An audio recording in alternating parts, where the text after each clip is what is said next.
ចឹងបានថាជីវិតរស់នៅតាមដងទន្លេបងប្អូនពេលទឹកឡើងមកគឺលិចបែបនេះគ្មានអ្វីពិបាកជាង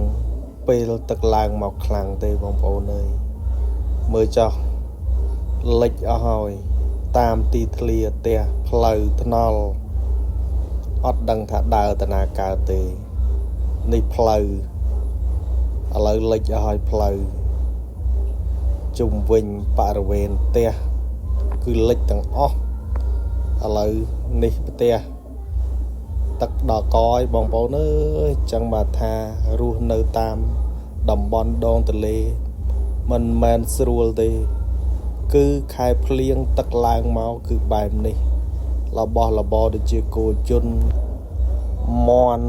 ទាជ្រូកគោពប៉ែអីហ្នឹងដាក់នៅទួល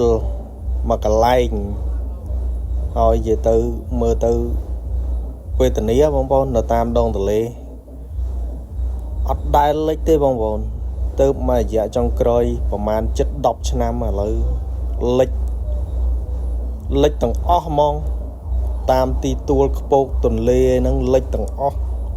ពីមុនលិចតែធំក្រមទេធំក្រមឥឡូវចូលឡើងក្រមផ្ទះហើយធំចកេះទៀតឥឡូវនិយាយរួមអត់ដឹងថាដើរទៅណាកើតណា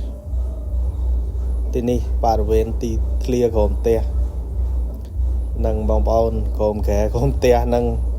ជីវិតគឺបែបហ្នឹងអ្នករស់នៅតាមដងទន្លេនិយាយទៅជាការធម្មតាណាបងប្អូន